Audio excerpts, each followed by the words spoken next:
Okay, so Shine versus MC. And we're starting on Abyssal to begin things here. And down at the bottom right-hand corner of the map, we have our blue Protoss player from SK Gaming. Short Commando Gaming. It is MC. Jewel himself. Woo. Wow. getting the hey, we both decided we're rooting for him, right? That's right. And I guess there's this guy in the top left. Yeah, some guy. No, actually a super good Zerg player from TSL. It is Shine.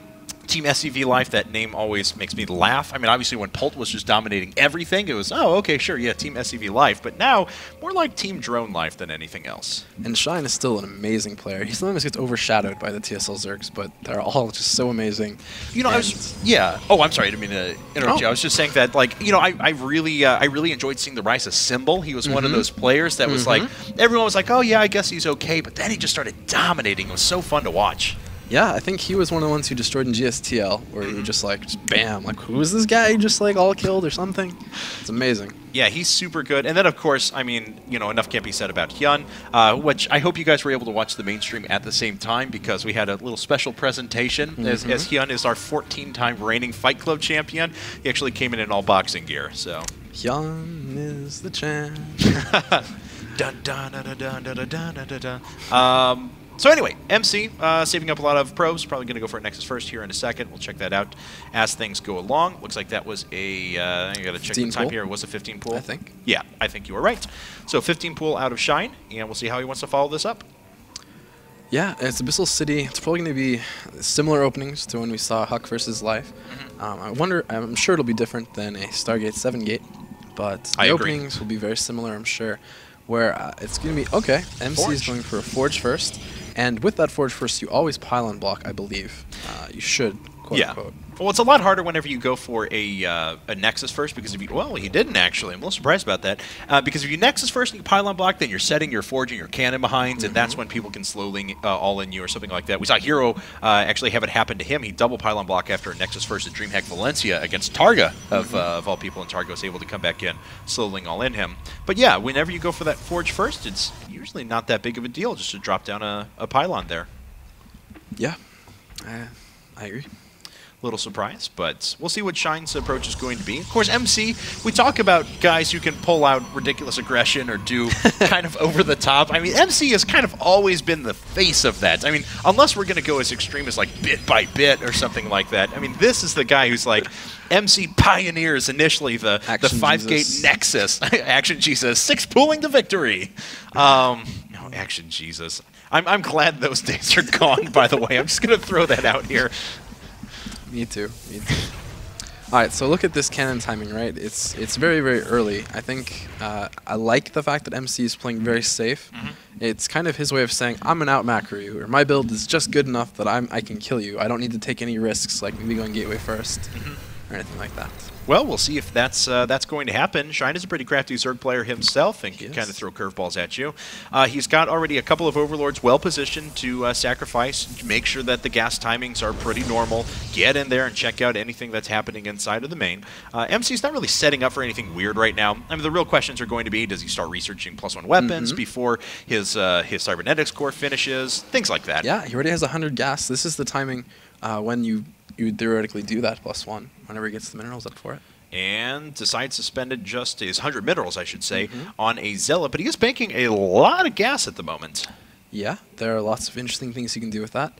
And from the Zerg point of view, again, something that I want to look at is where he throws down that creep tumor. The first one is always such an important thing. Well, it looks like it ends up going outside of his natural.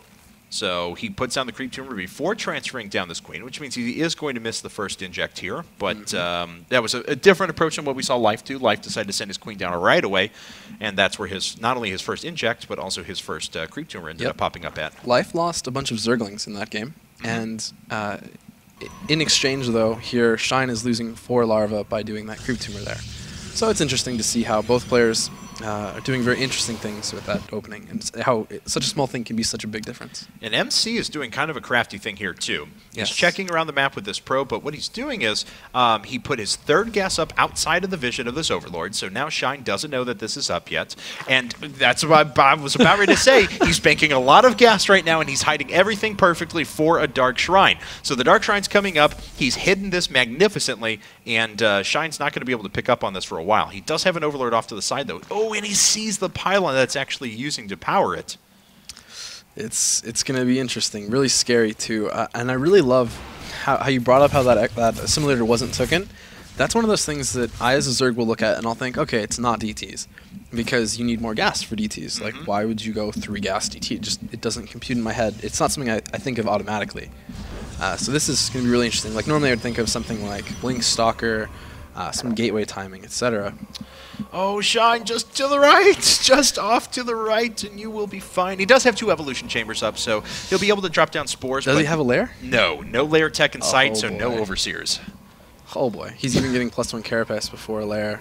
Oh, and he sees the Twilight Council too. He's seen everything except for the Dark Shrine itself. He has to go like four steps further, and he would be fine. That's okay. That's still actually a pretty large tell that it could be DTs. He should know by now that he doesn't need to throw up a spore yet, but he should, if he's not playing really greedy, throw up a spore within a minute from now. I would like to see at least one in the natural. That's the key point, because the natural will defend both your main and your natural. Well, let's see here. Zerglings are starting to move out on the map. Maybe look for some forward pylons. Looks like DTs are already being warped in. Only Space Shark can see this so far. 3 DTs, though. No detection. Layer tech is still eons away. All right, so the cool thing that Shine could theoretically do here is surround. He's throwing down the spore, so that's the spore timing he needs. He needs to just surround. I don't know. I think he should be okay. That's a perfect timing on that spore. It is only 1, so if MC does go to the main, he needs to also surround the spore now with drones. He needs to be seeing this and surrounding it. Nice. Got it. Nicely done. Yep, he got it. So he's going to lose a couple of workers here, but for the investment that MC made into DTs, that's quite all right. Not going to be an issue.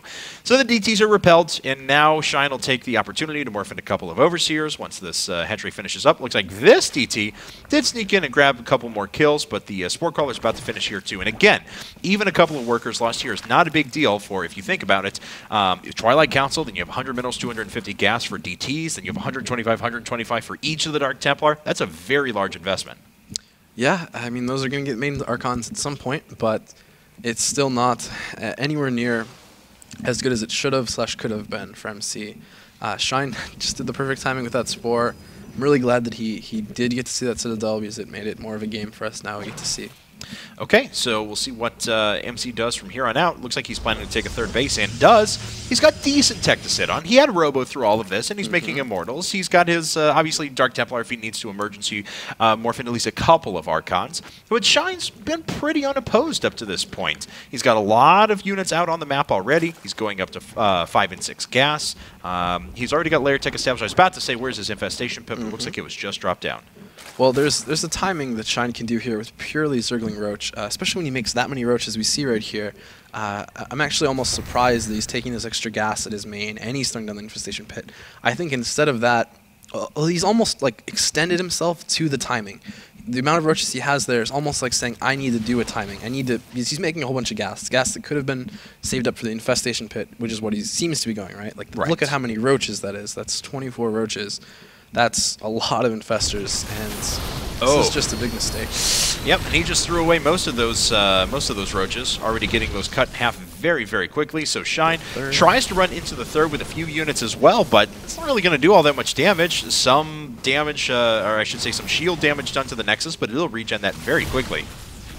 Yep, so this was kind of like just like a half-hearted attack that could have worked maybe if there were more Roaches and you had split it up a little bit better, didn't get caught off guard. So you're saying he should have committed to one of the paths, either tech or decide to just not worry about the Infestation Pit and things like that? Well, I mean, you're more than welcome to do this. It's just a very half-hearted build. Yeah. Like, where it's not putting pressure. You can lose your army. If he didn't lose his army, I mean, it's still fine. Then MC would be more afraid. And already, look at how many Immortals you have. He's making even another one, a 4th. And if you're a Protoss, you don't really want Immortals. You want Colossus. You want to do something else with your robotics facility. Right, because now that the roaches have started to be killed off, they're just being replaced by infestors and eventually higher tech here, so not like you really need that roach-killing machine anymore. Looks like this changeling is actually evading vision. There we go. Gets a good count of how many warp gates there are, though, which is a nice little, a nice scout for him. But it's not telling the whole tale here, especially with the warp prism coming up, blink, and of course no robotics bay. Yeah, this is going to be a timing from MC. He hasn't even thrown down the robotics bay yet, and he has 4 immortals. He may even get up to a 5th immortal, even though I think now all he needs to do is warp in stalkers, maybe have a proxy pylon, but he has that warp prism as well. So here it's going to be all about, oh, he went up to 93 drones, Shine did. That's going to be really, really tough for him to hold this off. You need spine crawlers, you need a lot of infestors positioned really well, and I don't know if they'll have it. Yeah, the army difference between these two players is pretty high in terms of overall supply count. Then add on to that the quality of units that MC is bringing is quite good. Yes, there are infestors out here for Shine, but not in that high of numbers. And MC blinks forward just to start putting on pressure and getting himself positioned here, and he should be able to move down and attack this base very quickly. Yeah, the Zerg can't hold that 4th. He needs to be throwing down spine crawlers, like I was saying. Even with so many Zerglings in production, even with a max Zerg army, this army from the Protoss can be so devastating. +3 isn't quite done, so that may be something that's good, but there's not +2 carapace on Zerg units, I don't believe.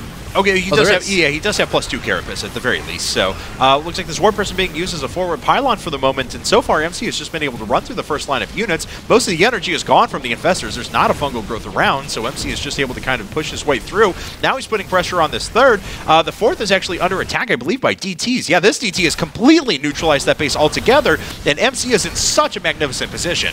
Yeah, Zerg was maxed, which means he forgot a large part of his army. Like, if you look around, I'm sure there's a bunch of Zerglings somewhere sitting AFK. Yeah. Maybe not. Maybe it was those 93 workers. That's true, because he was just making another 22 roaches there, but that's it. GG. MC rolling to a pretty quick game number 1 win, even after initially losing that first few DTs with really no gain. We do actually have an update for you guys as well.